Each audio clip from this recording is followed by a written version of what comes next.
ఈ 3 లెగ్స్ని ట్రైపాడ్ అంటారు, దీన్ని ఆటో లెవెలర్ అంటారు. అండ్ ఈ కింద వీటి లెగ్స్ ఉన్నాయి కదా, వీటిని ఫుట్ స్క్రూస్ అంటారు ఫర్ అడ్జస్ట్మెంట్ పర్పస్. ఈ ప్లాట్ఫామ్ మీద దీన్ని ఫిక్స్ చేస్తారు విత్ టెంపరరీ స్క్రూ. ఇక్కడ ఉంది కదా, ఇది టెంపరరీ స్క్రూ. అండ్ దీని నుంచి మనం చూస్తాము, ఇది యాంగులర్గా ఉండే స్కేల్. ఈ పైన ఉండేది వర్నియర్ స్కేల్, ఈ పైన ఉన్నది.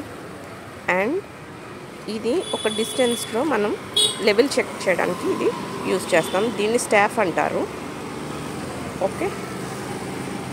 అండ్ దీన్ని ఆటో లెవెలర్ అంటారు, లెవెల్స్ చెక్ చేయడానికి. అండ్ దీని మీద, ఈ ప్లాట్ఫామ్ మీద ఇది ప్లేస్ చేసినప్పుడు ఇక్కడ ఉన్న బబుల్ ఉంది కదా, ఈ బబుల్ అనేది సర్కిల్ మధ్యలో వచ్చేలాగా మనం ఈ 3 లెగ్స్ సిస్టమ్ని సెట్ చేసుకోవాలి. ఈ ఫ్రంట్ ఉంది కదా, ఇది లెన్స్. ఈ లెన్స్లోంచి మనకి లాంగ్ వ్యూ కూడా షార్ట్ వ్యూ కింద కనిపిస్తుంది. అండ్ ఇవి అడ్జస్టింగ్ స్క్రూస్ లెగ్స్ ఫిక్స్ చేయడానికి.